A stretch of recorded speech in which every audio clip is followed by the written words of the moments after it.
The garage sits at the edge of a small Colorado town where nobody locks their doors and everybody knows your name. Inside, a man works alone, hands dark with grease, eyes steady. The kind of man who shows up every morning, not because the morning deserves it, but because someone is counting on him too. Then a silver SUV rolls in, 8 minutes before closing. The woman who steps out doesn't look at the shop, doesn't look at him. She looks at her phone, the way people look at things that actually matter to them. 2 hours later, he hands her a bill, $199. She looks at it. Then she looks at him. And something shifts in the room, quiet, cold, irreversible, the way weather shifts before something breaks open. She takes out her phone. She doesn't call anyone. She points it at his sign. The call came at 6:47 in the morning. James Smith was flat on his back under a 2019 Ford F-150, wrench in hand, fingers already black to the knuckle, when his phone buzzed against the concrete floor 3 times in a row. Not a text, an actual call. At 6:47 on a Tuesday, he ignored it. It buzzed again. He crawled out, wiped his hands on the shop rag tucked into his belt. Looked at the screen. Unknown number, he answered anyway. Because what's the worst that could happen? Because that thought, right there, is exactly the kind of thing a man says before everything goes sideways. Mr. Smith? Not a question. A statement delivered the way people deliver facts they consider beneath discussion. This is Sandra Anderson. A car will collect you in 20 minutes. A pause. Not the kind where someone is thinking. The kind where someone is allowing you time to process. Be ready. The line went dead. James stood in the middle of his shop on SE Division Street in Portland, Oregon, and looked at his phone the way a man looks at a grenade with the pin already pulled. The fluorescent light above the tool rack flickered. Oil-stained concrete, hand-lettered sign above the garage door, a 2017 Camry on the lift with a busted CV joint, coffee going cold on the workbench. Sandra Anderson. He knew the name. Everyone in aerospace engineering knew the name. The way everyone in the country knew the name of whoever just bought their house out from under them. He looked at the calendar on the wall. Handwritten note in red marker. Kevin's writing. From 3 days ago. Dad, don't forget. Scholarship results posted today. 20 minutes. James Smith had built his life around solving problems he could actually touch. A failing alternator. A cracked head gasket. Things that broke according to physics, not politics. After Westfield Dynamics collapsed under the weight of a hostile acquisition 3 years ago, he'd taken the severance, taken the tools he'd bought himself, and opened a 2-bay shop on a street that smelled like coffee and rain and diesel. It wasn't what he'd planned, but it was his. Every invoice, every oil change, every brake job done right the first time his. The morning before, Harlow Aerospace Systems absorbed Westfield and erased 47 jobs including his. James had been presenting electromagnetic shielding specs to a room full of people who stopped listening halfway through his 3rd slide.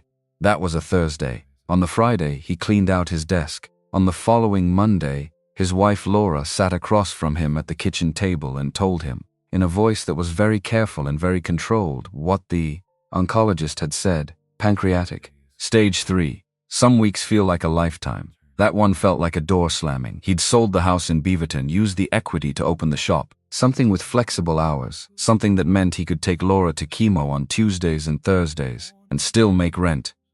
She lasted 16 months. Long enough to see him fix his first transmission on his own. Long enough to tell their son, Kevin, who was 17 at the time, that his father was the most stubborn man she'd ever met, and that was probably going to save both of them. She was right about the stubborn part. Kevin was 20 now, enrolled at Portland Community College, engineering prerequisites, working nights at a logistics warehouse on the east side because his father had taught him, by example rather than lecture, that you carry your own weight. James paid what he could toward tuition.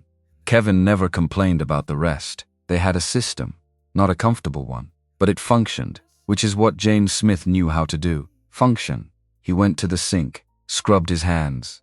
The grease never came all the way out anymore, embedded in the fine lines of his knuckles like a second skin. He changed his shirt, put on the cleanest jacket hanging by the door, the dark blue one with the small tear in the left pocket he kept meaning to fix, locked the shop, stepped outside into the gray Portland morning. The car arrived in 18 minutes, not 20.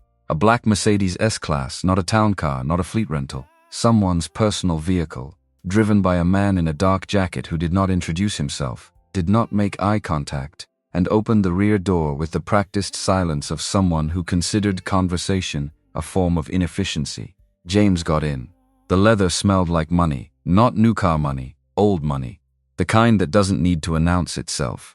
He watched his shop disappear in the side mirror as the car turned north. The Anderson estate sat at the end of a private road off SW Fairmount Boulevard, elevated above the city in the way that wealth always elevates itself, literally and otherwise. The house was modern in the specific way that architecture becomes when budget is irrelevant glass and raw concrete and horizontal lines that said we have transcended the need for warmth. It didn't look like a home, it looked like a conviction. A woman met him at the front door, not Sandra Anderson, an assistant, young and efficient, who walked him through a foyer where the floor was polished concrete and the art on the wall was the kind that made you feel like you were missing something obvious. She left him in a sitting room off the main corridor. James stood rather than sat. Habit. In a room like this, sitting felt like a concession. The walls told a story. Forbes covers, a Fortune 500 recognition plaque from 4 years back. A framed photograph of a ribbon cutting at a facility he didn't recognize. Sandra Anderson front and center in a hard hat that somehow looked tailored. An Industry Innovation Award from the Aviation Technology Council, presented the same year. Harlow Aerospace swallowed Westfield Dynamics whole and chewed through 47 careers without pausing to taste them. He was still looking at that award when she walked in. Sandra Anderson was 44 years old and carried it the way certain women carry difficult decades, not by pretending they didn't happen, but by letting them sharpen everything. She was tall. Dark brown hair pulled back from a face that was striking in its precision. Cheekbones and jaw and gray eyes that assessed a room the way James assessed an engine, quickly, thoroughly, already calculating what needed fixing. She wore a charcoal blazer over dark pants and moved across the room without a single wasted gesture. She did not extend her hand. "Mr. Smith," she gestured toward the sitting area overlooking the terrace. "Coffee." Not a question. An offer stated as fact, the way she apparently stated everything. Sure, he sat, because refusing felt like a different kind of concession. She poured from a carafe on the side table, handed him a cup without looking to confirm he'd accepted it, poured her own, remained standing. The terrace beyond the glass showed Portland spread out below them, the city still half wrapped in morning cloud, the river a gray ribbon in the distance. "My daughter mentioned you," Sandra said. James waited. He had learned, in 3 years of running a small business, that the person who talks first in a silence usually loses something. Nicole. Sandra set her coffee down on the table between them and picked up a folder that had been sitting there already. Prepared. She'd known exactly where this conversation was going before he walked through the door. "You assisted her 2 weeks ago, off Burnside near the Lads Addition neighborhood. Her vehicle had a tire failure," he remembered. A silver Audi A4 passenger side rear on a wet Tuesday evening. The girl was early 20s, pulled over neatly despite the flat, hazards on, already on her phone, when he noticed her, from the parking lot of the hardware store he'd stopped at for brake line fittings. He'd had a plug kit in the truck. It took 11 minutes. "She seemed capable," James said. "I just had the equipment. She said you refused payment." It was 11 minutes. Sandra looked at him then. Not the quick professional assessment from the doorway. Something slower, like she was recalibrating something. She opened the folder and slid a document across the coffee table. Clean paper, crisp edges, a contract. Harlow Aerospace Systems, Fleet Vehicle Maintenance Services, Exclusive Provider Agreement. He looked at the retainer figure on page 1 and felt his face do nothing. Because he'd learned years ago that reacting to numbers in front of people who use numbers as weapons is a losing strategy. It was more than 3 times his average monthly revenue. Harlow operates 14 vehicles in the Portland metro area, Sandra said. Executive fleet, field vehicles, 2 specialty transports. Our current provider charges a premium for mediocre service and has missed 3 scheduled maintenance windows in the past 8 months. Your qualifications exceed theirs. James looked at the contract, then at her. "You pulled my qualifications. I research people I consider doing business with. How thoroughly?" A pause. Slight. Almost imperceptible. Thoroughly enough. He should have picked up the pen. The number on that page would cover 3 months of overhead, 2 months of Kevin's tuition, and a meaningful dent in the medical debt that Laura's final year had accumulated. The kind of debt that sits in the back of your mind at 2 in the morning and whispers about interest rates. He didn't pick up the pen, Miss Anderson. He leaned back slightly, not aggressive, just settled, the posture of a man who has learned not to be rushed by money. I appreciate the offer, but I'd like to understand it before I agree to it. A woman who runs a company this size doesn't personally arrange a car to collect a mechanic at 6:47 in the morning because she's unhappy with her current oil change vendor. Something moved across Sandra Anderson's face. Not quite a smile. Not quite irritation. Something in between, like the expression of a person who has been handed an equation they didn't expect to find interesting. She picked up her coffee, looked out at the city, took her time with it. My daughter, she said finally, doesn't trust people easily. She hasn't for several years. A beat. She spoke well of you. In my experience, that's rarer than competence. James let that settle. He thought about Nicole in the rain on Burnside. Hazards, blinking, the way she'd watched him work without hovering. Without the anxious over-explanation people sometimes do when a stranger is doing them a favor. She'd been quiet in a way that wasn't shyness. More like someone accustomed to observing before deciding. I'll take the contract, he said. I want 2 days to review the terms before I sign.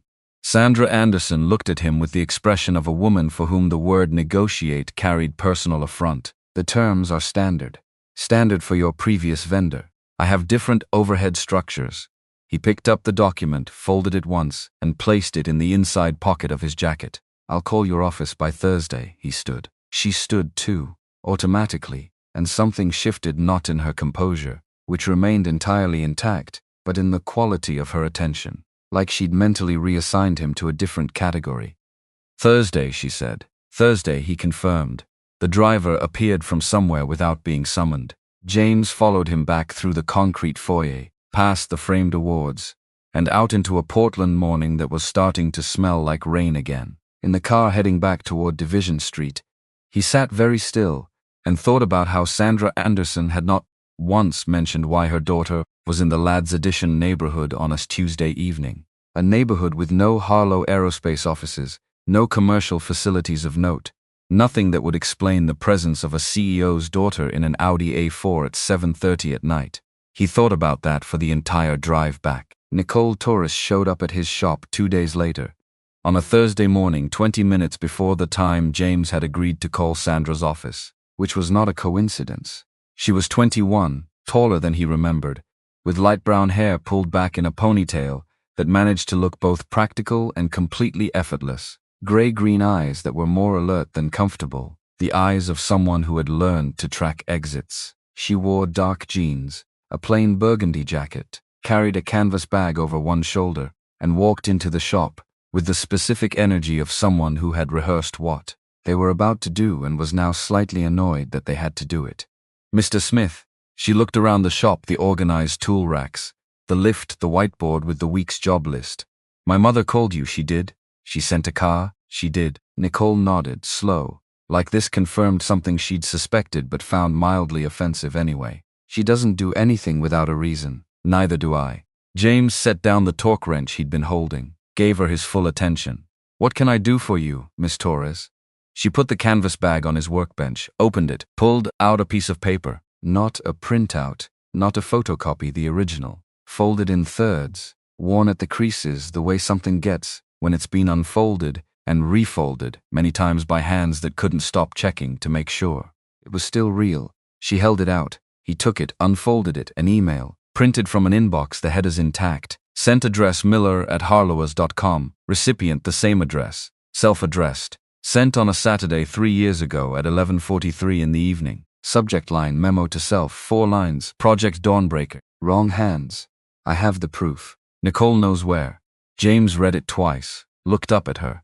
Nicole's jaw was set in the way jaws set when the person wearing it has decided they are done crying about something and has moved into the phase that comes after. My father, she said, is Richard Miller. He was CFO of Harlow Aerospace for 9 years, before the divorce. Before she stopped, reset, 3 years ago he was shot twice in the parking structure of the Harlow Aerospace main campus. 7:15 on a Monday evening. The Portland Police Bureau classified it as an attempted robbery.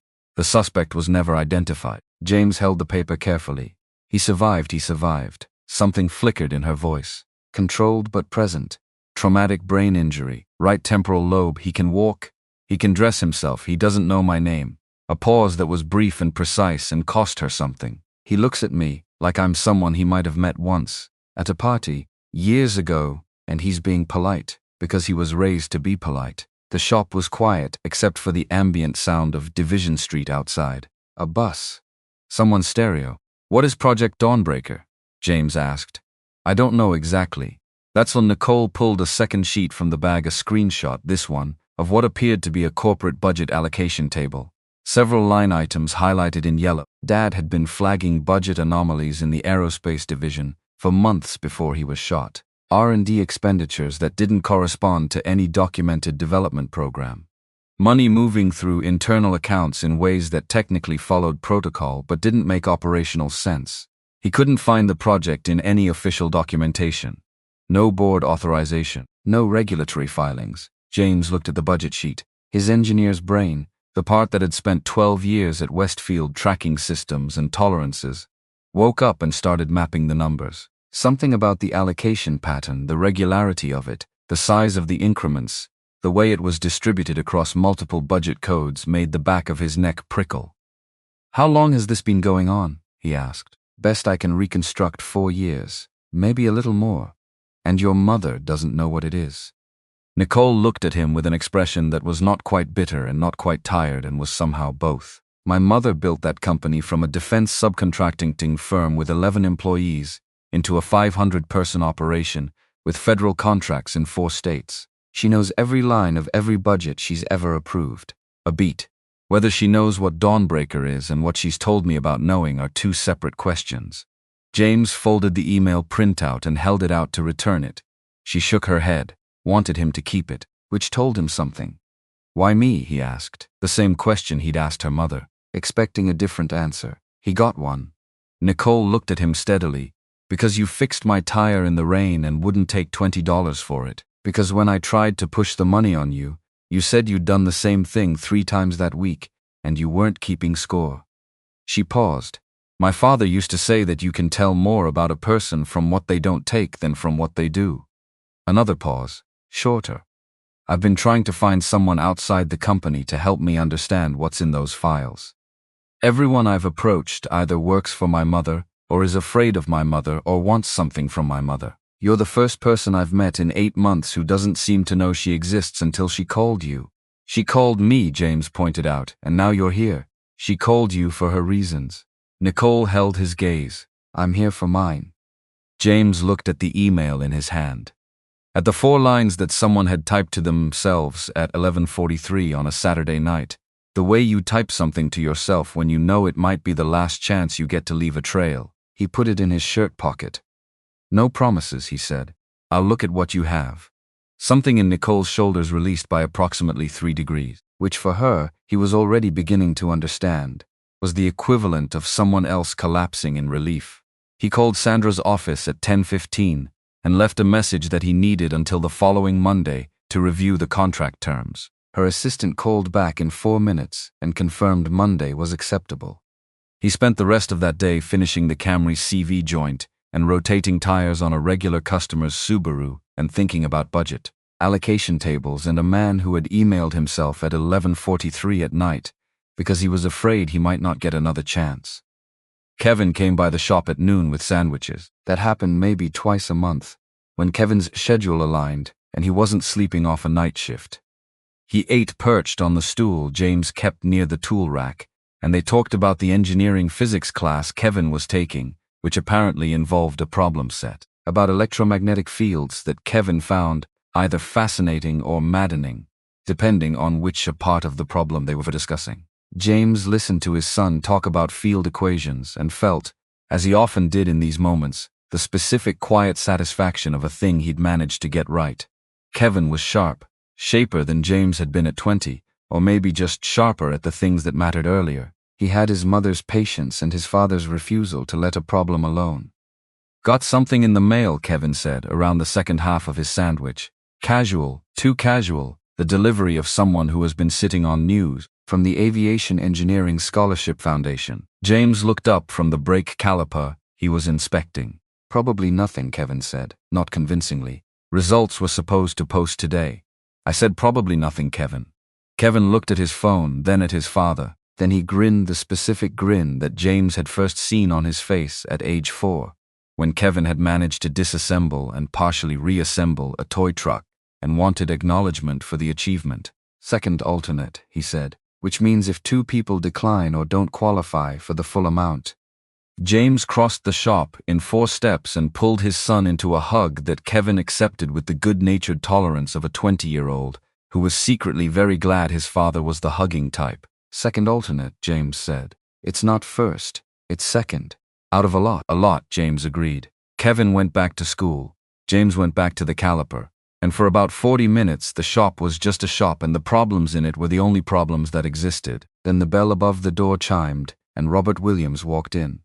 James recognized the type before he registered the face. 50, maybe 52. Silver hair maintained at a length that said groomed without appearing to try. Bespoke suit the color of deep charcoal, the kind of fit you only get from someone who came to your house to measure you. Shoes that had never touched a parking lot without careful navigation. Everything about him said position. Not wealth exactly, position. The specific tailoring of a man who has spent decades walking into rooms and watching other people adjust.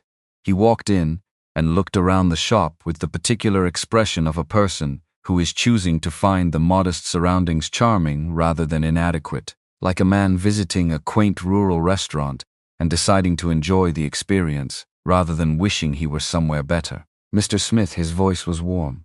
Practiced warm, but genuinely skilled at it, he extended his hand. Robert Williams, Chief Financial Officer, Harlow Aerospace Systems. James shook the hand, dry, firm, brief, the handshake of a man who has given it 10,000 times. Didn't expect company today, James said.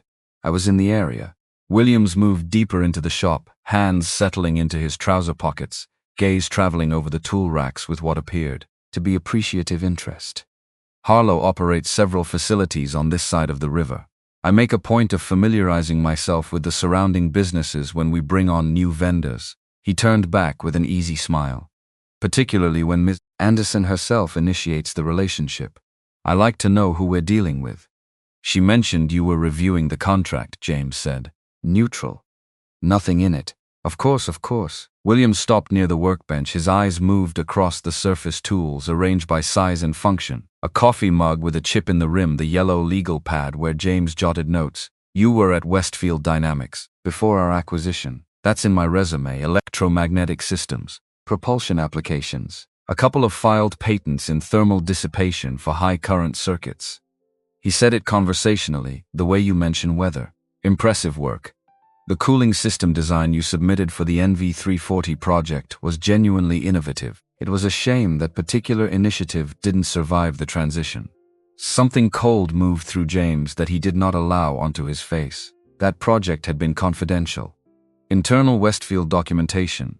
Never published, never patent abandoned during the acquisition when the new ownership decided it didn't fit their development roadmap. The fact that Williams knew about it meant either he'd had access to Westfield's internal archives post-acquisition, which was possible, or he'd been watching James specifically, which was something else entirely. A lot of good work didn't survive the transition, James said. Steady Williams smiled again. The kind of smile that acknowledges the implied criticism without accepting it. Change is always difficult, for everyone. He let that breathe for a moment. Then your son Kevin, is it? Community college, engineering track.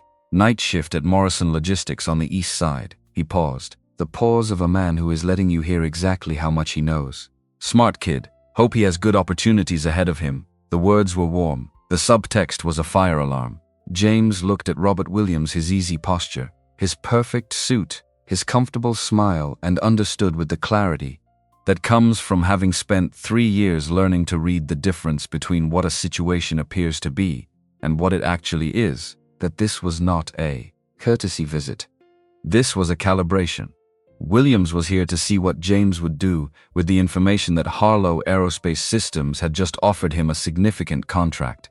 Whether he would be grateful and manageable, or whether he would be something else. Kevin's doing well, James said. Thanks for asking. Williams placed a business card on the workbench. Precise center placement, the gesture of a man who does things with intention. Always happy to discuss any questions or concerns you have about the contract. Sandra's judgment is sound, but she can move quickly on things that merit more deliberate consideration. A beat. Don't hesitate to reach out. He left. The shop felt different after he was gone. Not bigger, not smaller. Just observed. James picked up the business card. Williams, Robert G. Chief Financial Officer. The card stock was heavier than it needed to be. He put it in the drawer under the register. He stood very still for a moment in his shop on SE Division Street, listening to the traffic outside, and thought about a man who had emailed himself at 11:43 at night, and a parking structure, shooting that the Portland Police Bureau had, filed as a robbery, and a budget allocation table with line items that didn't add up to any documented project. And he thought about Kevin's grin when he said second alternate. The two thoughts did not coexist comfortably. The Tesla Model S arrived Monday morning at 8 sharp, delivered by a man in a dark jacket who handed James a sealed envelope containing diagnostic access codes and a single laminated card listing the vehicle specifications and service requirements expected by close of business. The driver departed in a waiting vehicle. No conversation, no signature required. James worked methodically. He always did. A complete diagnostic first, systems review, then the physical inspection, then the scheduled maintenance items. He connected his laptop to the vehicle's diagnostic port and began pulling data. It was a beautiful piece of engineering. He could appreciate that without complication. The software architecture was elegant, the battery management system sophisticated in ways that reflected genuine innovation. He spent a longer time with it than he billed for. Because that was his nature when something was engineered well. He wanted to understand why. He found the anomaly in the secondary systems tray. It was tucked behind the legitimate telematics module, connected via a secondary harness that mirrored the primary data feed. If you didn't know what the factory configuration looked like, and most service technicians wouldn't, unless they'd worked specifically with Tesla's internal schematics, you would see a component and assume it belonged. It was installed by someone who understood both the vehicle's architecture and the art of concealment. James pulled up the Tesla technical specifications on his laptop, cross-referenced the component against the documented module list, went back to the physical installation, back to the specs. The component was not factory. It was not a licensed third-party add-on. It was custom-built, which meant it had been designed specifically for this purpose and this installation. He took photographs, methodical documentation, the way he'd been trained to document anomalies in engineering projects, multiple angles, close-ups of the connection points, the transmission module, the power draw indicators. He noted the component's approximate dimensions, the quality of the manufacturing, the specific connector types used. Then he sat back on the creeper and looked at the undercarriage of Sandra Anderson's personal vehicle and thought carefully about what he was looking at. This was not a stolen vehicle tracker. Those were smaller, simpler, designed for one function. This was multi-channel. He could see at least 3 separate output lines from the module, suggesting different types of data being captured simultaneously. Location was the obvious one. But the secondary and tertiary outputs ran to components near the microphone array and the vehicle's cellular radio system. Ambient audio, communication intercept, someone had installed, in the CEO of Harlow Aerospace Systems' personal Tesla, a device that was almost certainly capturing her conversations and transmitting them to a receiver he couldn't see. He sat in the shop for a long time. The phone on the workbench buzzed. Text from Nicole, did the car arrive? He typed back, yes, working on it now. 3 dots appeared, disappeared, appeared again. Then, can I come by this afternoon? He looked at the Tesla, at the photographs on his phone, at the business card in the drawer under the register. Sure, he wrote. He finished the scheduled maintenance first.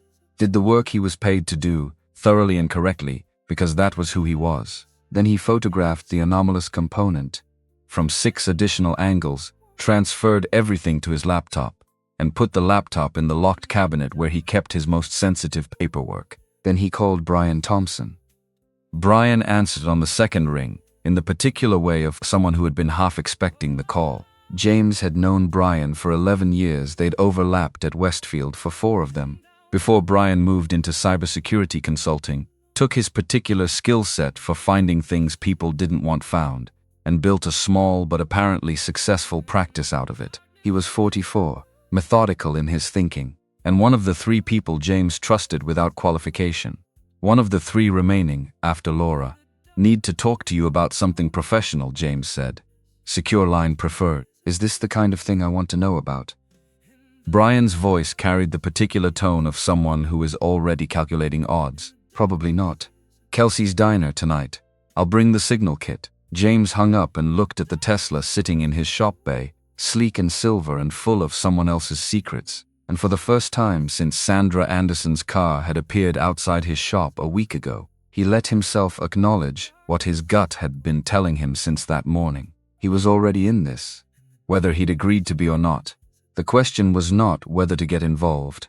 The question was what kind of person he was going to be while it happened. He thought about Laura, about what she would say. She would say, and he could hear it exactly. Her voice, the particular patience she had when she was waiting for him to arrive at an obvious conclusion. She would say that the most important decisions aren't the ones where you choose between good and bad.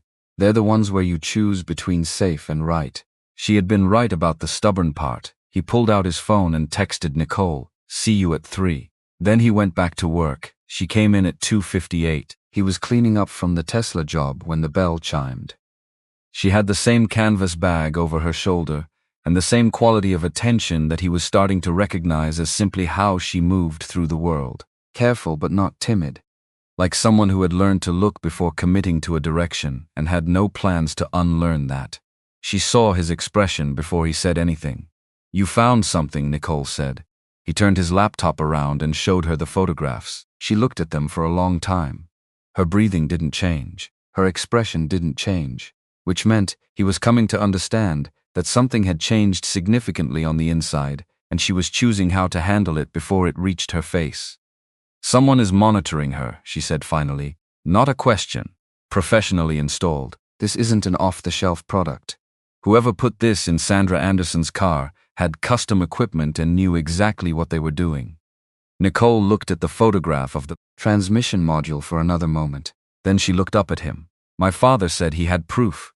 The email says Nicole knows where. I don't know where. He never told me directly." A pause. "But he gave me something 3 weeks before he was shot. A small USB drive in a locket on a chain. He told me to wear it every day and not tell my mother." I thought she stopped, breathed, reset. "I thought it was a sentimental thing." He was sentimental. "I didn't open it because it felt like a test of whether I would trust him." James looked at her. "I have it," she said. "I've never opened it. I've been wearing it for 3 years." The fluorescent light above the tool rack hummed. Outside, Division Street moved through its afternoon rhythms. A woman with a stroller, a delivery truck, a city proceeding as if nothing was happening. "I have a contact," James said. "Someone who can analyze the component in the Tesla, tell us who manufactured it, tell us where the signal is going." Nicole nodded. "This isn't a small thing," he said, because she needed to hear it from him directly, not piece it together later.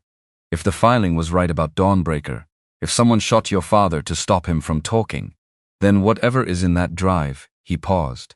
They might already know about you. They put surveillance in your mother's car. That's not the action of someone who has moved on.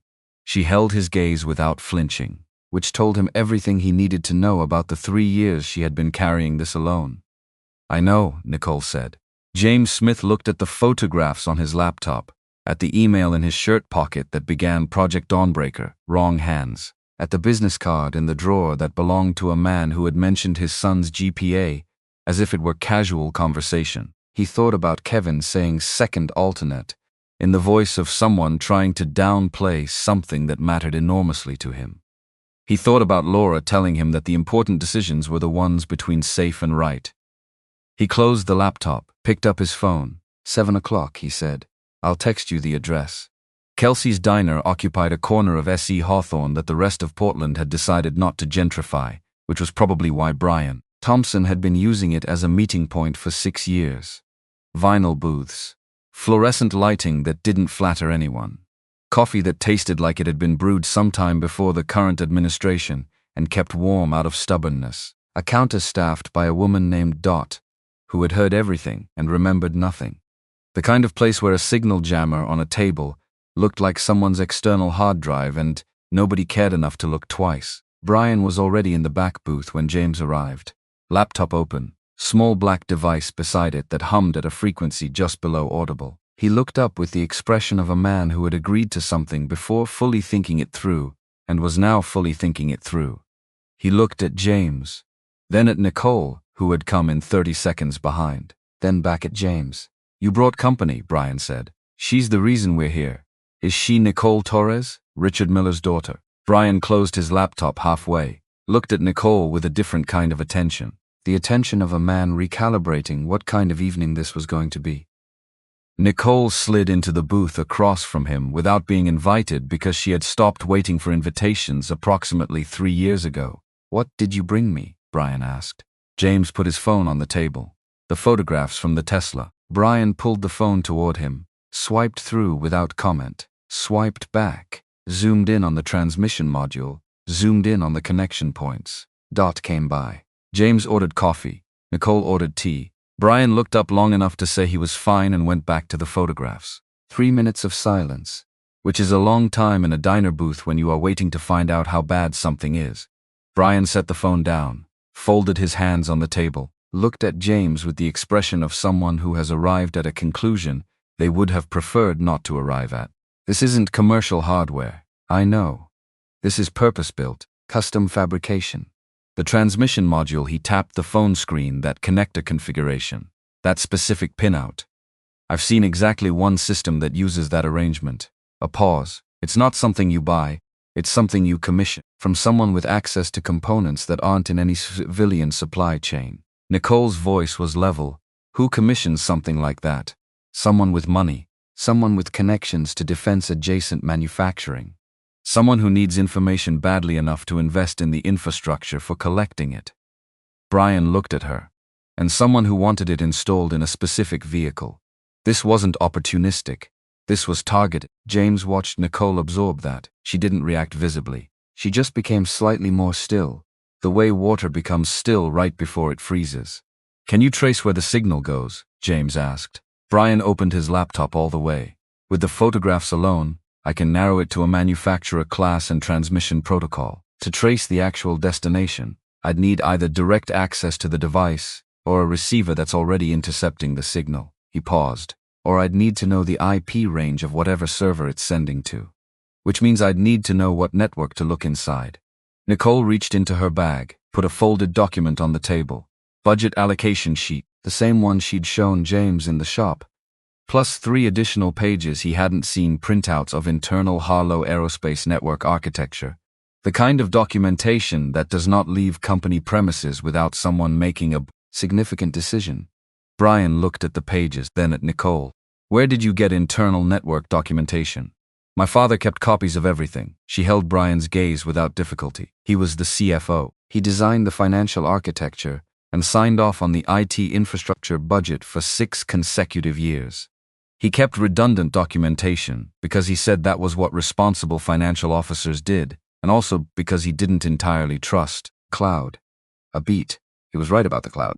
Brian looked at the network documentation for a long time. Nobody spoke. Dot refilled James's coffee without being asked and moved on. Then Brian said, the transmission frequency you'd expect from a device like this, given the hardware configuration, he pointed to a specific photograph, would most likely operate through a proprietary encrypted channel, but it has to land somewhere. A server, a receiving station. He cross-referenced something on his laptop with the network architecture sheet, then stopped moving entirely. James recognized that particular stillness, the stillness of an engineer who has found something.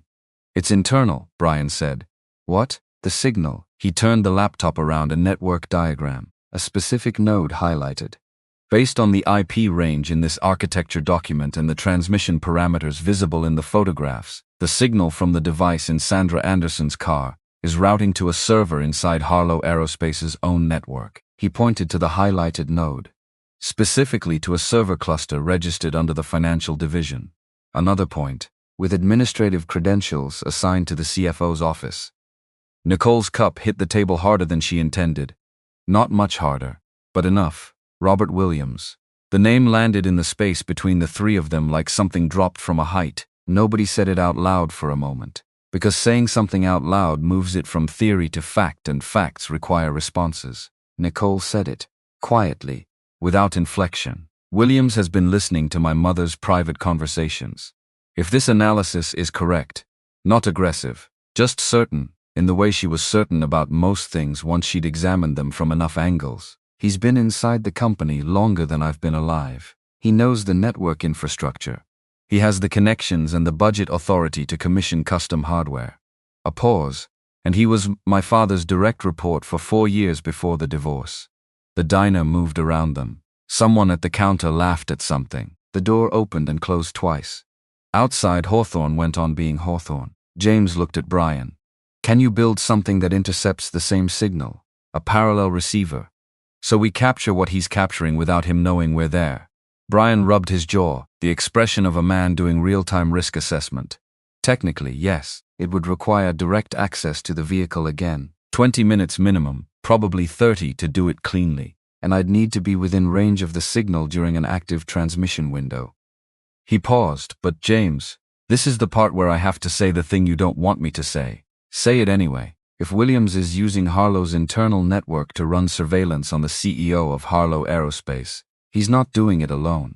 You don't pull something like this off inside a 500-person company without either owning the IT infrastructure or knowing exactly who does. He looked between them. And if he's connected to whatever your father found, he said this to Nicole then, the people who shot Richard Miller 3 years ago are still employed and still operational and are currently monitoring the woman who runs the company. The silence after that was different from the previous silences. Heavier, the kind that requires you to sit inside it for a moment before you can move. Nicole's voice, when it came, was quiet and precise. Then we need to know what's on the drive before we do anything else. She reached into the collar of her shirt and pulled out a chain. Simple silver, at the end of it, a locket. Small oval. The kind that was fashionable once and had become the kind of thing you kept not because of the fashion, but because of what was inside. She unclasped it from her neck and set it on the table. 3 years. She had worn it for 3 years and not opened it. She opened it now. Inside, nested in the hollow of the locket's left half, was a micro USB drive no larger than a thumbnail. The right half held a photograph, small enough to require squinting Richard Miller, and a girl who was probably 18 in the photo, both in hiking gear on a trail somewhere in the Cascades, both grinning with the specific abandon of people who have left their phones in the car.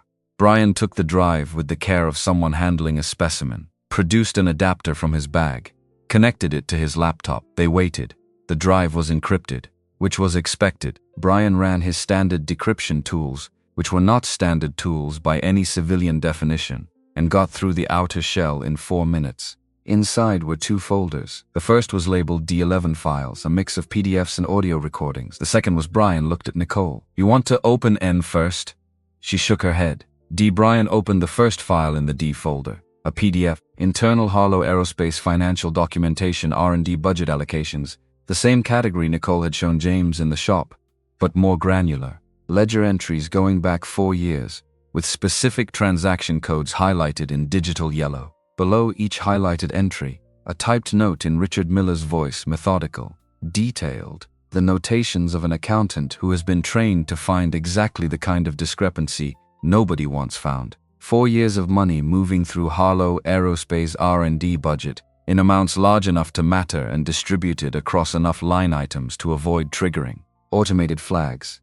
The cumulative total, when James added the column in his head, was somewhere north of $40 million, going to a project called Dawnbreaker, with no board authorization, no regulatory filing, no documentation in any official company record. The audio files were Richard Miller reading his own findings aloud. Methodical, calm. The voice of a man who understood that the written record might not survive but a recording might, or vice versa, and so he had made both. The last audio file was different, not a recitation. A conversation Miller and another voice male, professionally modulated, the kind of voice that belonged to conference rooms and earnings calls. Williams. James recognized it from the shop visit. Even at low volume through a laptop speaker in a diner, the cadence was unmistakable. The conversation lasted 4 minutes and 20 seconds. Williams did not discuss Dawnbreaker by name, but he discussed, in the elliptical language of a man who was careful, even in what he assumed were private settings, the timeline for a technology demonstration, a buyer review, a deadline that corresponded, when James cross-referenced it against the dates in the financial files, to approximately 6 weeks from now. $40 million. A weaponized electromagnetic pulse system built inside the shell of a legitimate aerospace company. a CFO who had been in position for 12 years and knew every seam in the financial architecture, and a demonstration deadline 6 weeks out. Brian closed the audio file. Nobody spoke for a moment. Brian opened the second folder, one file, a text document, short. Nicole, if you're reading this, it means I didn't make it to the meeting I was trying to get to. Don't be scared. Be careful. Everything you need is in the other folder, but the piece that matters most isn't in the files. It's in the facility on the east side. Building C. The thing they don't want anyone to see. You'll recognize it when you see it because I told you about it once. In the car on the way home from Timberline, and you said it sounded like science fiction. It doesn't anymore. I love you more than anything I built or earned or lost. Don't go alone. Find someone who fixes things. Dad. Nicole read it twice. Then she sat very still and looked at the center of the table, and her face did the thing it did when something significant was happening inside, and she had decided that the inside was the only place it was going to happen. James looked at the last line. Find someone who fixes things. He felt the specific weight of being chosen for something you didn't apply for. He also felt, underneath it, the particular responsibility of being the kind of person who, when handed that weight, was not actually going to put it down. Sandra Anderson walked into Kelsey's diner at 9:17. Not a coincidence. James had already stopped believing in coincidences approximately 48 hours ago, and this was not the moment to reinvent that policy. She came through the door in dark jeans and a plain jacket, hair loose, and looked exactly like herself, only slightly more tired and slightly less armored, which was still formidably composed by any reasonable standard. She scanned the room, found the booth, walked to it with the directness of a woman who had been deciding things for a long time, and was currently deciding several at once. She stopped at the end of the booth, looked at Brian's laptop, the drive adapter, the photographs, her daughter's face. I know what you found in the car, Sandra said. James said, sit down. She sat, across from Brian, next to nobody, occupying the end of the booth, the way she occupied rooms completely, without excess. Brian said, Miss Anderson, I'm Brian Thompson. I know who you are. She looked at him with the gray eyes that had assessed James's shop and found it worth engaging with. Cybersecurity consultant, 12 years in the industry after leaving Westfield Dynamics. You specialize in counter-surveillance and network forensics for corporate clients. A beat. You were James's closest colleague at Westfield. Brian looked at James. She researches people. She mentioned that. Sandra placed both hands flat on the table. My security team detected an anomalous transmission from my vehicle 6 months ago. They couldn't identify the source. 3 months ago, I commissioned an independent investigation that was sufficiently discreet that whoever installed the device hasn't been alerted. She looked at James directly. I hired you because I needed someone to service the vehicle who might recognize what they were looking at. Someone outside the company. Someone whose background included electromagnetic systems. A pause that cost her something. Someone I couldn't offer enough money to make loyalty more valuable than honesty. The last sentence landed in the booth like a stone dropped in still water. Nicole looked at her mother. The look of someone doing a very rapid revision of a very long-held certainty. You knew. I knew something was wrong. I didn't know what or who. Sandra's voice was controlled in the way that very difficult emotions become controlled when you've had long enough to practice. I suspected Williams 2 months ago, when I began tracing certain financial anomalies in the aerospace division. Project Dawnbreaker, James said. A different quality of stillness moved across Sandra's face. Where did you hear that name? Richard Miller. Nicole said it before James could. Steady, watching her mother's face with the intensity of someone who has been waiting a long time to have a real conversation with someone who keeps offering polished ones instead. He left a trail. 3 years ago, the night before he was shot, he emailed himself, and he left me a drive. She nodded toward the laptop. We've been going through it. Sandra looked at the laptop, then at her daughter, and for a moment brief, unguarded. The kind of moment that gets past even the most experienced composure. Something moved through her face that was grief and guilt and relief in proportions too tangled to separate. He called me, Sandra said, the night before. He said he needed to meet, that he had documentation, something large enough to take directly to federal oversight. A pause, I thought. She stopped, breathed, started again. We were in the middle of the divorce settlement. Our lawyers were fighting over the equity in the Portland facility. When he called and said he had found something that could expose a major problem in the company, my first instinct, she stopped again. The kind of stop that is not about finding words, but about deciding whether to say the truth. My first instinct was that he was building leverage. For the settlement, the diner, dot at the counter, the fluorescent lights. All of it went very quiet in the specific way that things go quiet when someone says out loud the thing that has been sealed inside them for years. Nicole's voice was almost without inflection. You didn't take the meeting. I told him Thursday. He was shot Monday. Sandra did not look away from her daughter. I have thought about those 4 days every day for 3 years. The silence between them was not the silence of people who had nothing to say. It was the silence of people who had too much and didn't know which piece to start with. James sat in it with them and thought about Laura in the hospital in the last weeks. And the nights he hadn't come because he was too tired, or too afraid, or too convinced there would be another chance. And he thought that this diner booth contained more than enough grief for one table. Brian cleared his throat. Quietly. There's a facility. He turned the laptop around and showed them the text document from Richard Miller's N folder. Building C East Side. Sandra read it. Her jaw tightened. The R&D secondary facility on Sandy Boulevard. Harlow Aerospace leases the building under a logistics company name. It's not in any public documentation. Even most senior staff don't know it exists. She looked at Brian. If Dawnbreaker is physically operational, if there's a working prototype, that's where it would be. What is it? Brian asked specifically. Sandra was quiet for a moment. The quiet of someone deciding how much to confirm. Then a directed electromagnetic pulse delivery system. Portable, precision targeted to a defined radius. Capable of disabling specific categories of electronic infrastructure without physical destruction of surrounding structures. She paused. It was a theoretical concept in our aerospace division 4 years ago. An internal research project that I shut down when the regulatory review indicated it would require federal weapons development licensing we weren't equipped to pursue. Another pause. Apparently it didn't stay shut down. Brian said, almost to himself, $40 million buys a lot of continued development. Williams has been inside the financial architecture for 12 years, Sandra said. He designed parts of it. If he wanted to hide $40 million inside our R&D budget, he knew exactly where to put it, so that only someone who understood the structure from the beginning would find it. She looked at Nicole. Like your father. Nicole said, we need to go to the facility. James said, not tonight. Nicole looked at him with the eyes of someone who has been patient for 3 years and has run out of reasons to keep being patient. My father wrote Building C. Whatever is in there is what he was trying to expose. It's the physical evidence. The financial files show the money. The audio shows Williams. But the prototype is what makes it real. What makes it something a federal prosecutor can stand in front of a jury with. I understand that, James said. And I also understand that Williams has had 3 years, since your father was shot, to make sure whatever is in that facility is protected by something more significant than a standard lock. He looked at Sandra. What does the security look like? Sandra pulled out her phone, brought up a schematic that she should not have been able to access on a restaurant table, and that James suspected she had prepared before walking into this diner.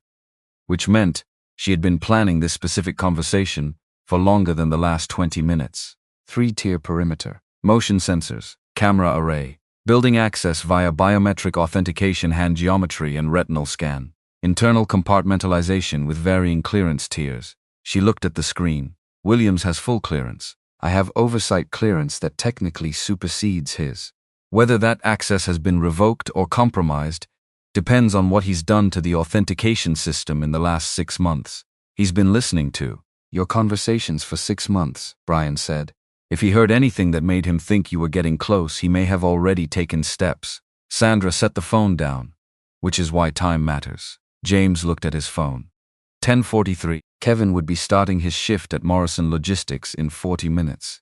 He texted quickly, checking in, "How are you?" and got back a thumbs up with a coffee cup emoji, which meant Kevin was fine and about to start a long night and wasn't expecting trouble. Good. Give me 48 hours, James said. Brian needs time to build the intercept receiver. I need to look at the building's technical specification, HVAC design, electrical layout, anything that tells me about the construction. And we need to know exactly who else at Harlow is in Williams's network before we walk into that facility. Nicole looked like she wanted to argue, chose not to, because she was, under the urgency, a rational person. 48 hours. Sandra looked at James with the gray eyes that assessed things quickly and rarely reassessed them. And then, James thought about what Brian had said. Someone with money, someone with connections. Someone who needed information badly enough to build the infrastructure to collect it. He thought about Richard Miller reading financial ledgers into a voice recorder at 11:43 on a Saturday night, because he understood that whatever he'd found was worth dying for, or at least worth the risk of it. Then we go get what your father left, he said to Nicole, and we make sure it gets to the right people before Williams has his demonstration. The 48 hours were not quiet. 14 hours in, Williams called. James was under the Camry. He'd been neglecting the one with the CV joint that had been waiting patiently on the lift. For days when the shop phone rang, he answered Mr. Smith. The warm voice, still warm, maybe slightly less easily warm than in the shop. I understand you've been working on Sandra's vehicle. Completed service Monday. Invoice was submitted. Of course. A pause with texture in it. I also understand you had dinner with a mutual acquaintance last night. Brian Thompson, cybersecurity consultant. Another pause. Portland is a small city in certain ways. James's hand tightened on the phone. He kept his voice the same. I have old colleagues. I try to stay in touch. Admirable. Williams let the words sit. I wanted to follow up on our earlier conversation. About the contract. About the appropriate management of any concerns that come up in the course of working with a new client. A beat. Sandra has many fine qualities, but she's been under considerable pressure lately. The board has concerns about her decision-making. I'd hate for a new vendor relationship to get complicated by a difficult period in the company's internal dynamics. James was quiet for a long moment. Robert, he said. First name. Deliberate. I fix cars. That's what the contract says. That's what I'm doing. A pause, of course. The warmth had a different quality now. Still there, but thinner. Like a coat that's getting worn. I hope we understand each other. We do, James said, and meant it in a way Williams probably didn't intend. He hung up, called Brian. He made me, James said when Brian picked up. How? He knew about last night. Someone either followed me, or he has surveillance in more places than one car. James looked at the street through the shop window. Ordinary Tuesday morning. Bakery truck making a delivery. Guy walking a large dog. How close are you on the intercept receiver? 12 hours. Maybe 10 if I skip sleep. Skip sleep. She picked up on the first ring. Williams called me, James said. A brief silence. What did he say? Nothing direct enough. A pause. He's watching me. Which means he's watching the situation. Which means 48 hours might be generous. Sandra's voice was controlled. It was always controlled. But there was something underneath it, now, that hadn't been there at the diner, an urgency that she wasn't bothering to fully conceal. The board meeting is Thursday. Williams has scheduled a special session. He told 3 members it's to discuss concerns about my mental fitness for leadership during what he called an erratic period. A pause. He's moving. So are we, James said. He called Nicole last. She answered immediately, as if she had been waiting. Tonight, he said. Not tomorrow, not a question. Not really. Because she had been ready for 3 years, and the only variable was whether the other people in the equation had caught up yet. She said, tell me what time. Brian arrived at the shop at 8 with a case that looked like a photographer's equipment bag and was not. He looked like a man who had skipped sleep and supplemented the deficit with enough coffee to make philosophical decisions about caffeine dependency. He set the case on the workbench and opened it. Inside, nested in foam, a device roughly the size and shape of a thick paperback novel. Clean assembly, compact antenna array folded against the body. Intercept receiver, Brian said, tuned to the transmission frequency from the vehicle device. If the primary device is active and transmitting, this captures the same feed without interrupting the original signal. Whoever's on the other end keeps receiving. They don't know we're there. James examined it. The engineering was good. Better than good. Range? Within a quarter mile of an active transmission, I get clean data.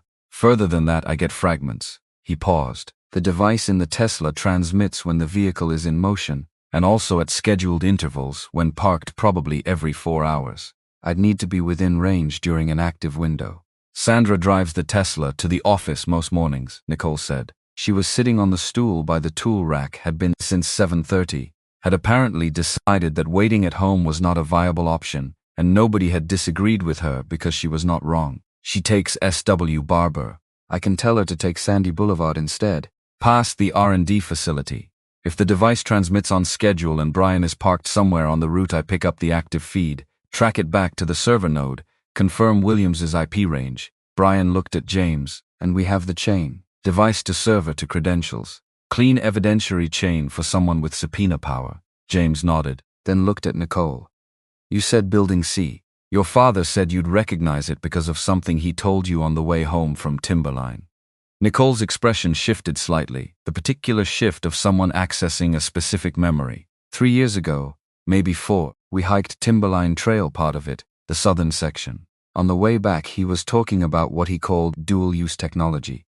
Civilian development with military application. He said the most dangerous inventions weren't weapons designed as weapons. They were tools designed as tools that someone quietly pointed in the wrong direction. She paused. He described a system that could look like a communications array from the outside. That would be documented as a signal enhancement device in any regulatory filing. But that could, in the right configuration, produce a directed electromagnetic pulse of sufficient magnitude to shut down electronic systems in a defined radius. She paused again. He said it sounded like science fiction. I said it did too. He said it wasn't. The shop was quiet. He was describing Dawnbreaker. Sandra said from the doorway. She had arrived 10 minutes before, let herself in when James left the side door unlocked, and had been listening from the edge of the light. Nobody had asked her not to. The original concept came from our aerospace division. A signal enhancement prototype that our engineers realized, about halfway through development, had an unintended secondary application. She came fully into the room. I shut the program down when I understood what it could become. Or I thought I did. James looked at her. Williams continued it. Without board authorization, without federal licensing, without my knowledge. A pause, precise and honest, or so I have to believe. Nicole looked at her mother across the workbench. I need you to not have known. Sandra held her daughter's gaze. I know you do. Something passed between them that was not resolution, not yet. Not in a shop on a Tuesday night with the pieces still scattered, but was the beginning of a thing. The first cautious step onto ground that might hold. Brian cleared his throat. We should talk about the building. James spread the documentation on the workbench. Brian had pulled public records for the building on Sandy Boulevard, construction permits, utility connections, the logistics company lease. James had spent 6 hours earlier in the day cross-referencing those records against his own knowledge of standard industrial construction practices and, specifically, against the design standards used by the contractor. He recognized from the permit filings the same contractor who had built 2 Westfield Dynamics facilities in the early years, one of which James had helped commission. HVAC access is through the north face, James said. Standard industrial system, probably Carrier or similar. The contractor used Carrier on both Westfield builds. The secondary access shaft runs parallel to the building's east wall and connects to a utility corridor on the sublevel. He pointed. These buildings were built for logistics, not for security. The biometric authentication is on the primary access points. The utility systems are designed to code minimum, which means manual overrides at the mechanical level. Brian said, You're saying we go in through the HVAC. I'm saying that's the route that doesn't require us to defeat biometric authentication. James looked at Sandra. You have clearance to the facility. Theoretical clearance. I've never been inside.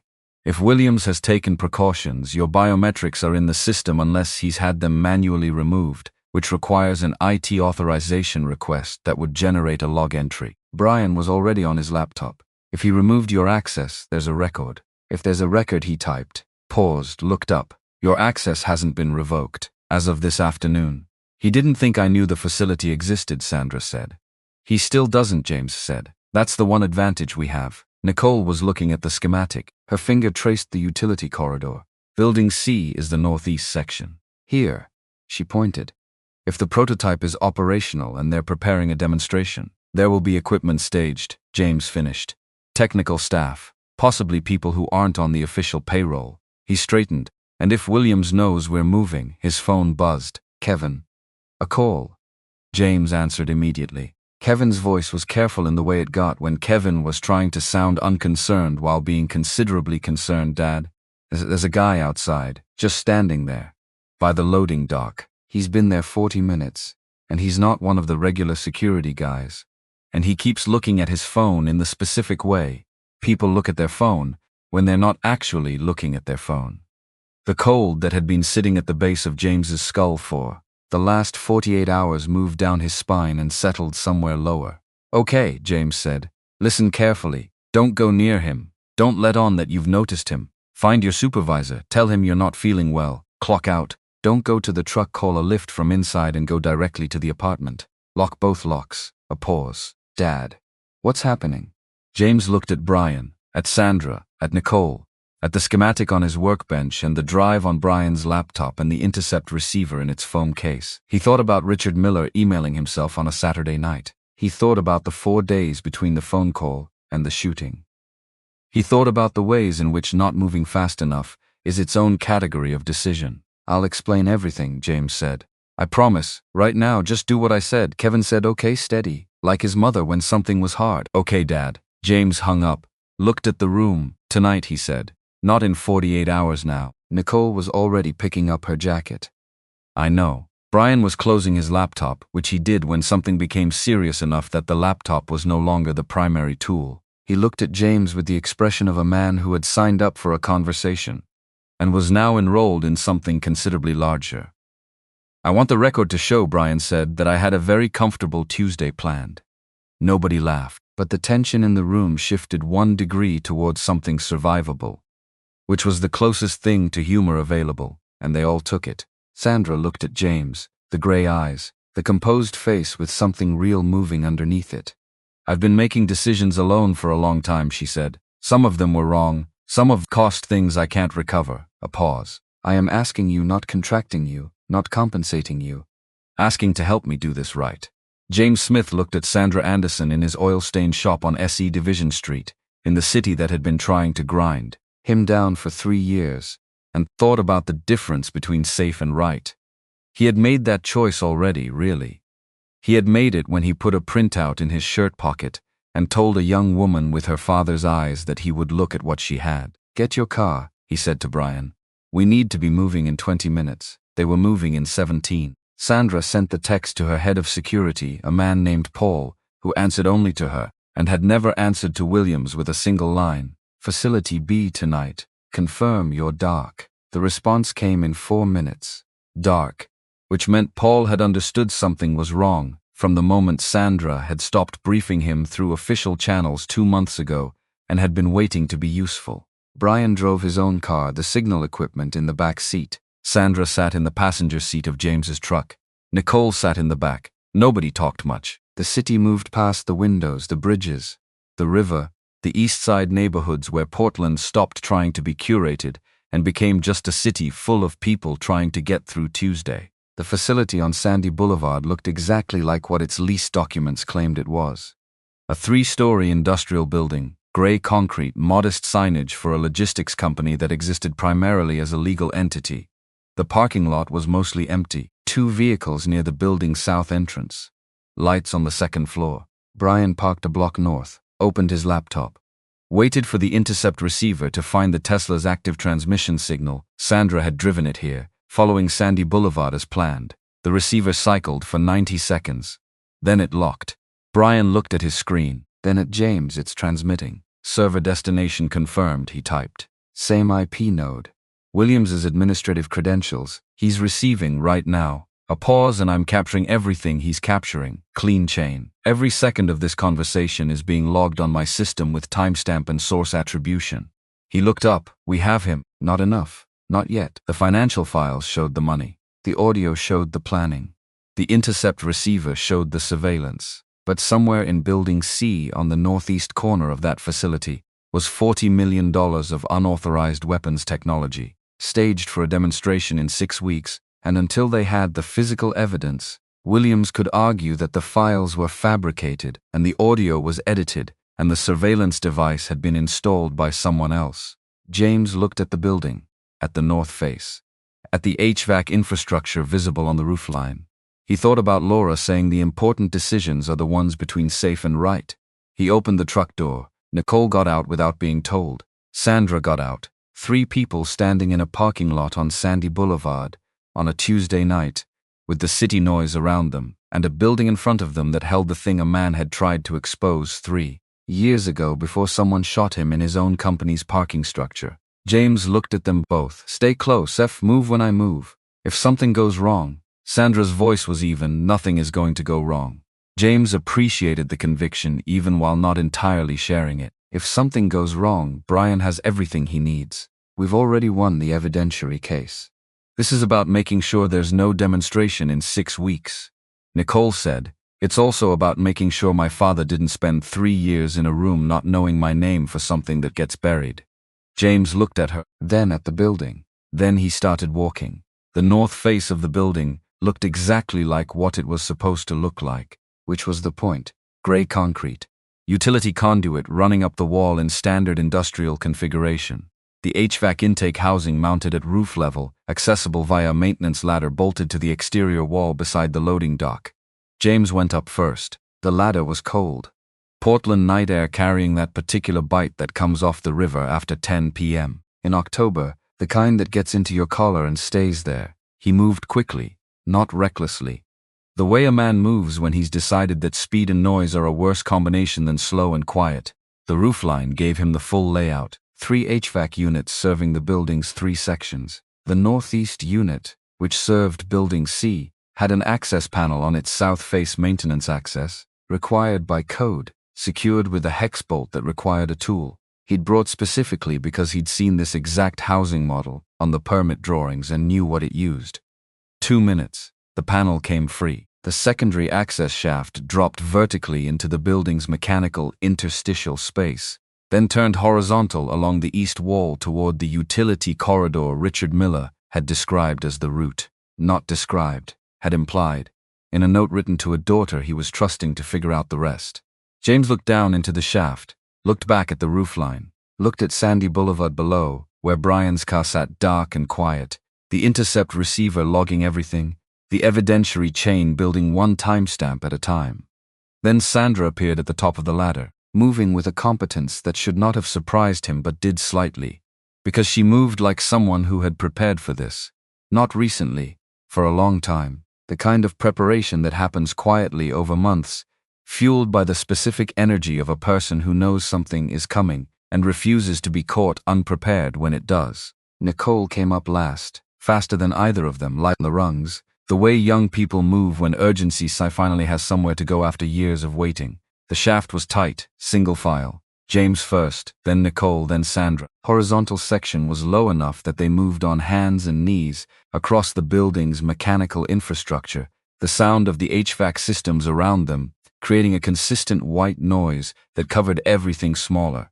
Good. Cover was cover regardless of the source. James counted the structural bays. 1, 2, 3. The utility corridor access should be at the 4th bay junction on the east wall. It was. A floor panel with a manual release. He worked it with 2 fingers, slow, controlling the movement to prevent any metallic report. It lifted. Below the utility corridor concrete floor, pipe runs along both walls. Emergency lighting in amber strips at ankle level. Enough to see. Not enough to be seen from a distance. He dropped down, helped Nicole. Sandra landed beside them without needing help and immediately oriented herself, looking both directions down the corridor with the assessment speed of a woman who had walked through difficult rooms her entire professional life and had learned to read them in seconds. East end, then north, she said quietly.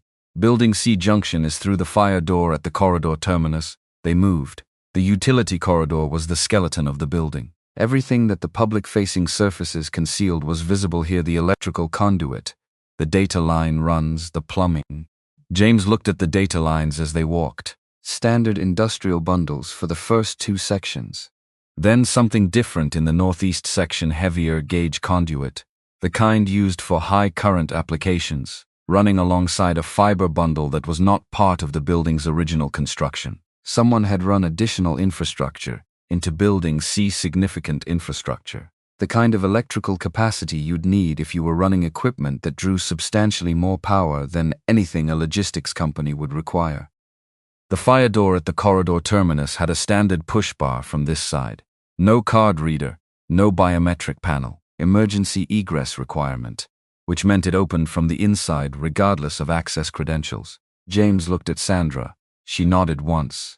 He pushed the bar. The door opened into a stairwell. One flight down to the sublevel, one flight up to the main floor. The sublevel was lit, not emergency lighting, actual operational lighting. The kind that means people are working, or were recently working. They went up. Main floor first. Assessed. The main floor of Building C was dark except for standby indicator lights on equipment racks along the far wall. James took it in. Not a storage space, not a logistics operation. An active workspace, workbenches, test equipment, computational hardware, the organized infrastructure of an engineering program that had been running for years. The bench surfaces were clean in the way that active programs are clean. Not dusty, not abandoned. Nicole stopped 3 steps into the room.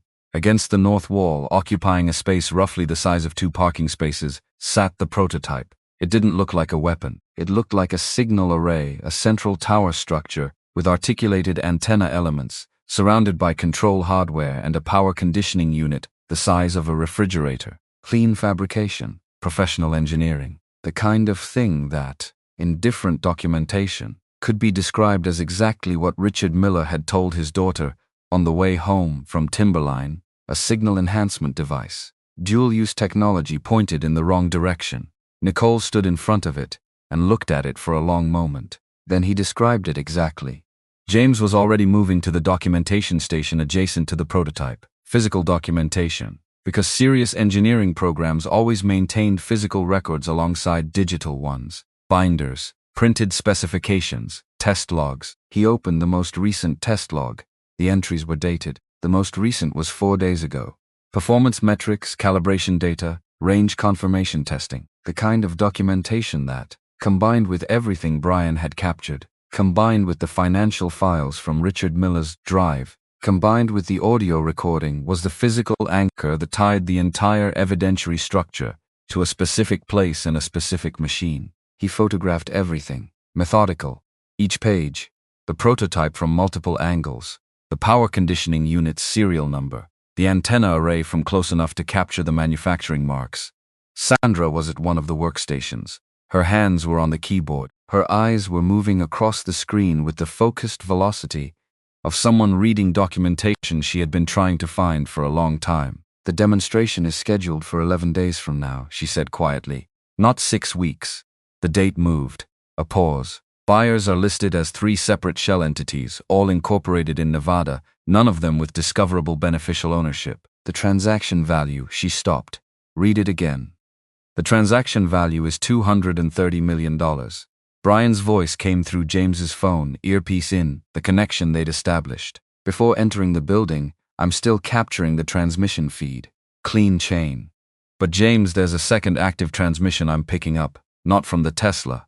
Different device, different frequency. It's coming from inside the building. James went very still, because Williams had put surveillance in Sandra's car.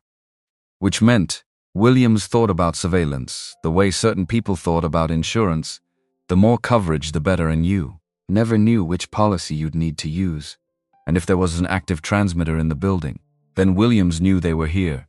Not possibly knew the transmitter would be monitoring motion, sound, electronic signals. 3 people in a building that was supposed to be empty at 11:30 on a Tuesday.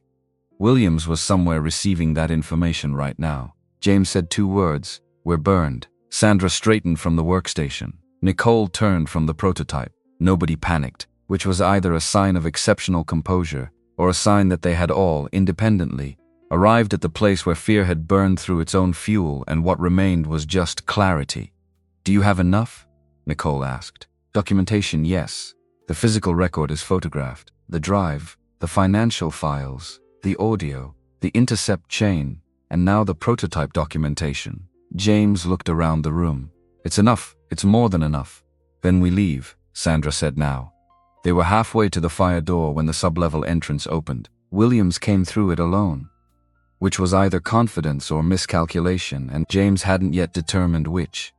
He was still in the charcoal suit from whatever event had occupied his Tuesday evening before this one. The jacket was slightly less perfect than it had been in the shop, not disheveled exactly, but carrying the particular quality of a man who had been moving quickly and was choosing to present as unhurried. He stopped when he saw all 3 of them, took in Sandra, then Nicole, then James. Something moved across his face, not surprise exactly, more like the recalculation of a chess player who has discovered that the board contained pieces he hadn't accounted for. Sandra. His voice was the same.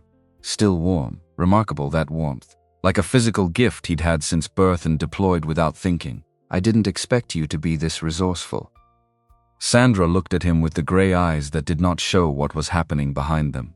You've been in my company for 12 years, Robert. You should have expected exactly this. Your company. He said it the way you repeat a phrase that you find technically accurate but contextually incomplete. He took a few steps into the room, moving in the unhurried way of a man who believed he still controlled the geography of the situation.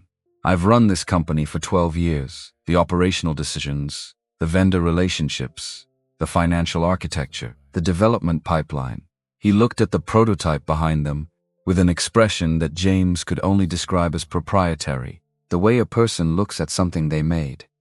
Dawnbreaker is the most significant technological achievement in Harlow Aerospace history. It will fund the next 20 years of legitimate development. He looked back at Sandra, and history will record who built it. Nicole said, history will record who shot my father. Williams looked at her. The warmth shifted. Didn't disappear, it was too practiced for that. But something underneath it rearranged itself into something less comfortable.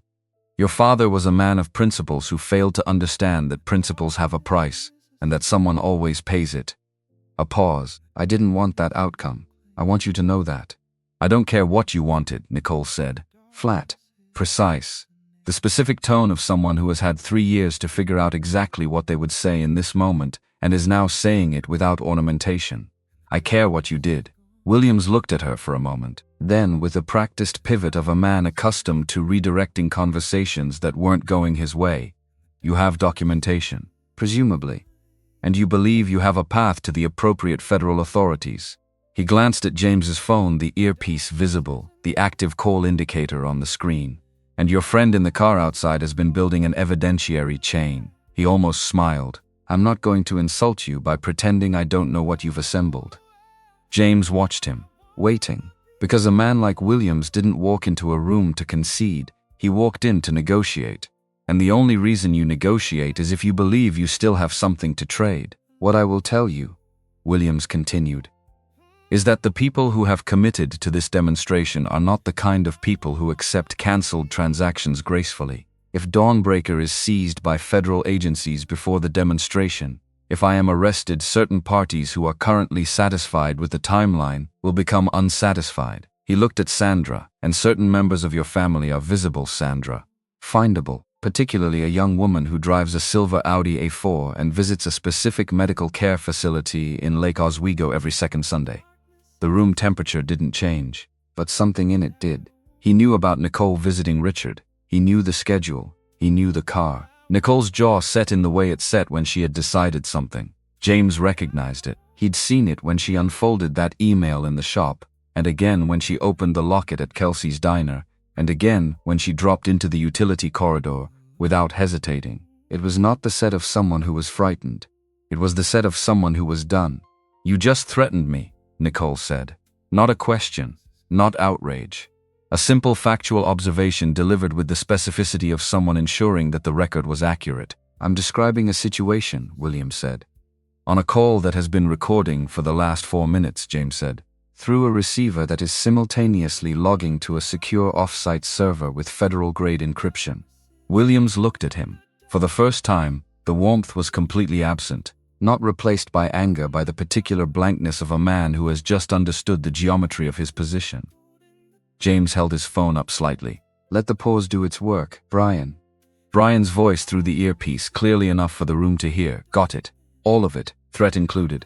Timestamp confirmed. Williams stood very still, because he understood systems. He had designed financial systems and understood how they worked. And a man who understands systems understands, when he hears the description of a properly constructed one, that there is no individual pressure point that collapses the whole structure. The threat against Nicole was already recorded. Sending someone to act on it would only add to the record.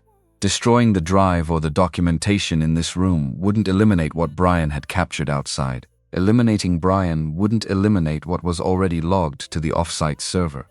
He had walked into a room where the net was already closed, and the person who had built it was a mechanic from SE Division Street who understood, from 12 years of engineering and 3 years of stripping things back to what was essential, that the most durable systems are the ones where no single failure point brings down the whole. Williams looked at James Smith, and for just a moment, brief, involuntary, the kind of thing that surfaces when a person has run out of calculated responses, his expression was something close to recognition. Mechanic to engineer, the specific acknowledgement of one person who understands systems for the person who built a better one. Then Sandra reached into a jacket and pulled out the tranquilizer pistol. It was a medical-grade device, the kind used in clinical settings for emergency sedation. She had carried it in her jacket since the safe house conversation. Williams looked at it, then at her, then at the $230 million machine behind her. "This is not how I wanted this to end," Sandra said. "I know," Williams said, and sounded for the first time like a person rather than a position. She fired. The dart caught him at the base of the neck. He went down in the way that large, professionally controlled people go down when the mechanism of their control is removed, not dramatically, just. Suddenly, the body completing the collapse that the will could no longer prevent. James caught him before he hit the floor. Because that was the kind of thing James Smith did, even now, even for this. He lowered Williams to the concrete with the same care he'd use, lowering anything that didn't need to be damaged more than it already was. Then he straightened, looked at Sandra. She was already on the phone, her head of security, the message short and precise. Location and situation, come now. Nicole stood beside the prototype and looked at her father's evidence and the machine it had almost cost him everything to expose. Her face was doing what it did when significant things were happening on the inside, which meant something significant was happening on the inside. James didn't look away from her, and after a moment she looked back at him, and neither of them said anything, because what was required in that moment wasn't words. It was just the acknowledgement that it had happened, that they had gotten here, that the thing worth doing had been done. The federal agents arrived at the Sandy Boulevard facility at 12:43 in the morning. Not because heroes appear in the nick of time, because James had sent the complete evidentiary package to Jeffrey Lewis at the Office of Defense, Technology Export Compliance. The former Westfield colleague, the federal connection he'd maintained through 7 years and 2 career reinventions at 8:17 that evening, 3 hours before they'd entered the building. Complete package, drive contents, financial documentation, Brian's intercept chain, the audio recording of Williams planning the demonstration timeline, and the address of the Sandy Boulevard facility, with a note that said, "We're going in tonight to document the physical prototype. If you don't hear from me by midnight, here's why you're not hearing from me." Jeffrey Lewis had heard from him at 12:04. A text with a single word confirmed. The FBI team was there in 39 minutes. Williams was conscious by then, sitting against the wall of Building C with his hands zip-tied in front of him, and his perfect hair marginally less perfect, looking at the prototype he had built with $40 million of other people's money, and 4 years of his own considerable intelligence, and whatever he was thinking, he kept it to himself. The warmth was gone. What remained was just a man in a good suit in a room where the things he had built were being photographed by federal agents with evidence markers. Paul, Sandra's head of security, arrived 2 minutes before the federal team. He was 50 broad, had the squared-off quality of a man who had spent years in close protection work and never quite left it even in corporate settings. He took in the room with one sweep and positioned himself, without being asked, between Williams and the exit, because some professional habits operate below the level of conscious decision. Brian came in with the federal team, which nobody had planned but which made complete sense, because he was the one who had built the intercept chain, and the agents needed the technical architecture explained by the person who designed it. He walked in looking like a man who had skipped sleep and run on coffee and adrenaline, and was now experiencing the particular combination of exhaustion and satisfaction that comes from a system performing exactly as designed. He looked at James. "Clean chain," Brian said. "Federal standards. Every timestamp, every transmission. The receiving server Williams was using is already subject to a preservation order." James nodded. He was sitting on a workbench at the edge of the room, not in the way of the agents working the SIS, watching the federal machinery do what federal machinery does, when the evidence is this complete. Sandra was in conversation with the lead agent, a woman named Catherine Hill, who wore the specific no-nonsense manner of someone who had seen corporate conspiracy cases dissolve on evidentiary problems enough times that she had learned to assess documentation quality before she assessed anything else. She was reviewing the drive contents on Brian's laptop and asking precise technical questions that Sandra answered with equal precision, and the exchange had the quality of two competent professionals establishing mutual ground. Nicole was standing near the north wall of Building C, not near the prototype, not near the federal activity, just standing, looking at nothing in particular, or at something that wasn't in the room. James crossed the space to where she was standing. He didn't say anything, neither did she for a moment. Outside, through the high industrial window, the first suggestion of pre-dawn was beginning at the edge of the eastern sky, not light exactly, just the night, becoming slightly less committed to darkness. Nicole's voice, when it came, was quiet enough that only he could hear it. He knew I'd find it. He planned it around what I would figure out. A pause. He was shot, and he was lying in a parking structure, and his first concern was making sure I would have a path to follow. She breathed. What kind of person plans something like that? James thought about the answer for a moment. Someone who didn't have enough faith in systems, he said, but had complete faith in you. Nicole was quiet. Then he said find someone who fixes things. She looked at James directly. I think he meant someone who believes things can be fixed. Not everyone does. James looked at her. Do you? She considered it seriously, the way she considered everything. I think I'm starting to, she said. Again, the federal agents worked for 2 hours, cataloging, photographing, securing the prototype under a federal preservation order that meant no demonstration in 11 days or any other day, without a court releasing it, which was not going to happen. Williams was escorted out at 2:15. He walked without resistance. The kind of dignity that persists even when everything else is gone, because some people carry it in their bones regardless of circumstance, and it's possible to respect that even when you have no sympathy for the choices that led to the moment. James watched him go. Thought about the engineering at Westfield that hadn't survived the acquisition. Thought about the NV340 project that Williams had mentioned with proprietary familiarity. Thought about the specific cruelty of a system that takes something someone built and dismantles it for efficiency and leaves behind people who still understand what they made. He didn't forgive Williams. But he understood the shape of the thing that had turned him, which was not the same as forgiveness, but was perhaps a clearer way of seeing. The Harlow Aerospace board meeting happened 3 days later. Not the Thursday meeting Williams had scheduled, a different one, called by Sandra, with a quorum of 7 members, in the main conference room on the 12th floor of the Harlow Aerospace building in downtown Portland. James was not there. He had no reason to be there and no interest in being there. He was at the shop on SE Division Street, doing the work that had been waiting while everything else was happening, the Camry finally off the lift with its CV joint addressed, a Subaru Outback with a transmission issue that required careful diagnosis, Mrs. Caldwell's ancient Volvo wagon that came in every 3 weeks for tire pressure and human contact. He took his time with Mrs. Caldwell's Volvo, checked the tire pressure, checked the belts while he was at it, made coffee and sat with her for 20 minutes, while she told him about her son in Seattle and the garden she was planning for spring. This was also work, the kind that didn't have a billing code. Sandra called at 2 in the afternoon.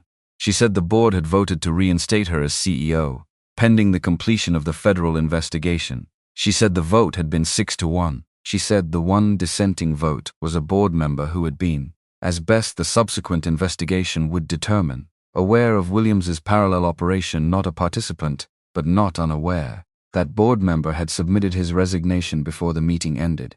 James said he was glad. He meant it. No more and no less than that. The contract, Sandra said. The fleet services agreement. I understand if you'd prefer to, I'll honor the contract, James said. It's good work. The vehicles are well engineered. A pause. And I'd prefer to know what I'm looking at when I'm looking at it. A silence that had something in it, not awkward. Warmer than that. The silence of 2 people who had been through something together and were now on the other side of it, and finding the other side to be somewhat different territory than either of them had navigated before. There's something I should have said at the beginning, Sandra said. Before the service request, before the car, Before any of this. A pause.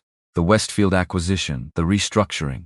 I reviewed the personnel files when it was over. I saw your name, your work on the MV340 project. Another pause. I should have found a position for you. In the transition. I didn't. I allowed the restructuring team to move faster than was responsible, and people with genuine expertise were lost in the process. A beat. I'm not offering you the contract as restitution. I want to be clear about that. I'm offering it because you're the best qualified vendor we've evaluated and you've demonstrated, under conditions that went significantly beyond automotive maintenance, that your judgment is sound. A pause. But I am sorry. About Westfield. About the timing of what that cost you. James was quiet for a moment. 3 years of debt and adaptation and the particular loneliness of rebuilding in a smaller space than you'd occupied before. 3 years of Kevin making do on a fraction of what had been planned and never complaining about it. 3 years of a wedding band tan line fading from his left hand. It worked out, he said finally, which was true. Not in the way he'd planned. But truth doesn't require the form you expected. Sandra said, yes, it did. The federal investigation into Project Dawnbreaker moved through the system with the deliberate pace of federal investigations. Which is to say, it moved slowly and thoroughly, and with the specific momentum of something that is not going to stop. Williams was charged under the Arms Export Control Act and the federal statute covering unauthorized development of weapons technology. Additional charges related to the surveillance installation in Sandra Anderson's vehicle and the threat against Nicole Torres were filed separately. His attorneys were excellent. The evidence was better. The shell entities in Nevada, the ones registered as buyers for the demonstration, were identified through the financial documentation from Richard Miller's drive and the transaction records captured in Brian's intercept chain. 3 of the individuals behind them received separate subpoenas. None of them were the kind of people who, when faced with federal subpoenas and the prospect of a conspiracy charge that would connect them to an attempted murder from 3 years prior, chose loyalty over self-interest. They cooperated, which is frequently how these things end. The prototype in Building C was secured by the federal government under a classified preservation order. What happened to it? After that was above the level of what James Smith of SE Division Street was authorized to know, and he found he didn't particularly need to. Richard Miller's medical team was expanded. Not at Harlow Aerospace expense, at Sandra Anderson's personal expense, which was a different thing and mattered because of the difference. New specialists. New treatment approaches that had shown promise in similar TBI cases at research institutions in Boston and Houston.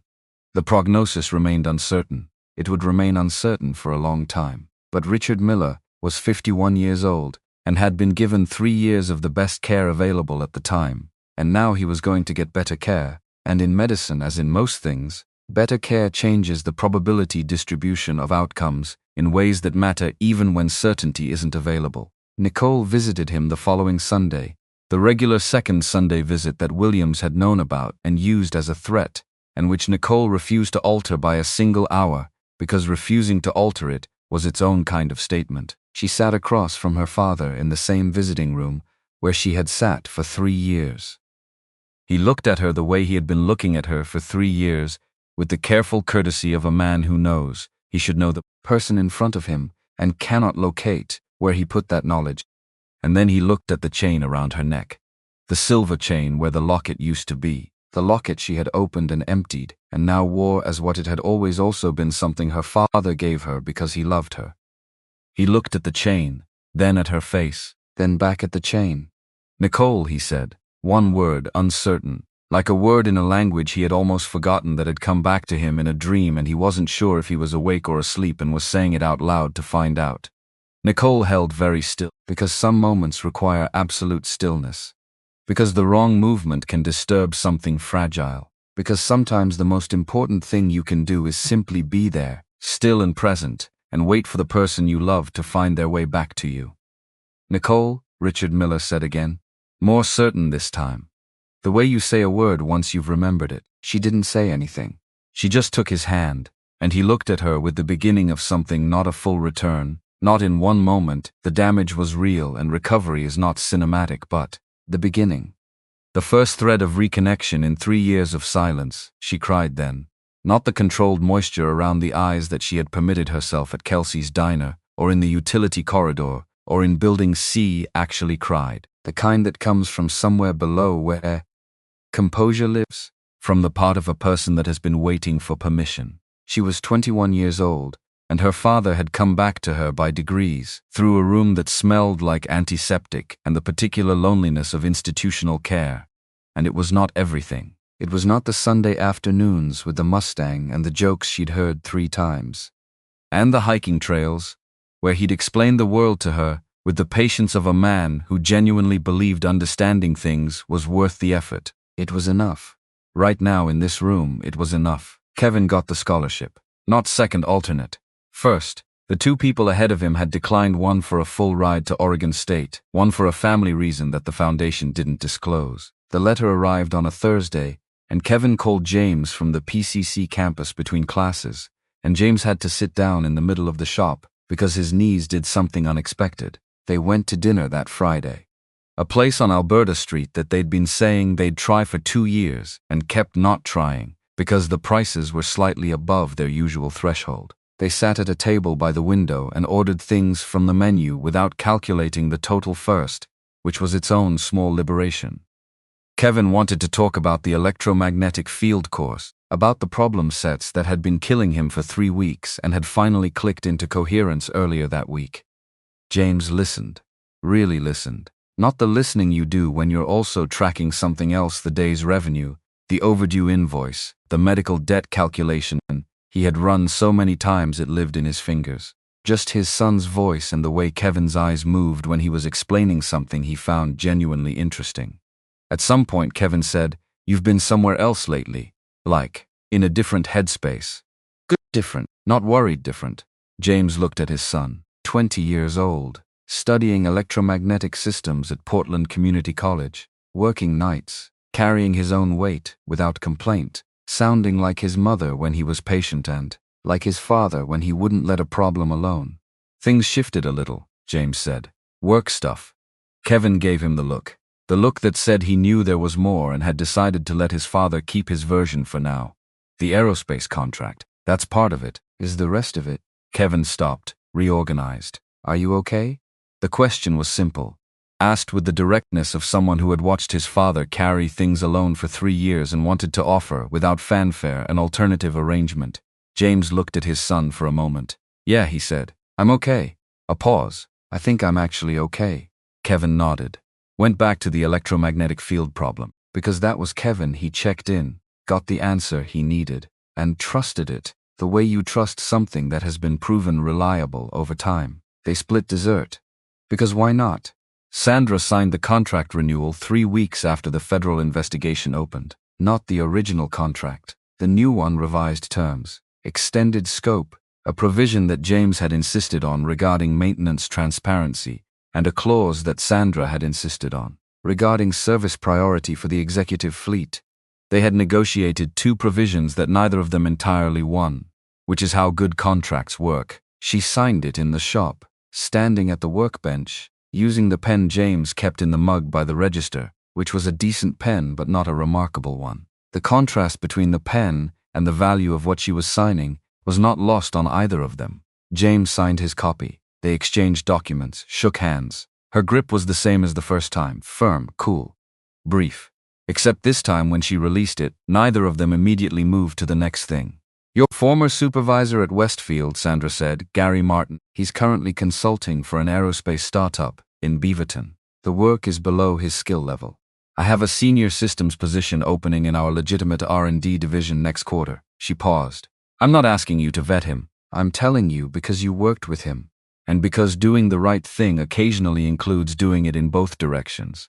James looked at her. "That's thoughtful." "Don't make it remarkable," Sandra said. "It's just competent."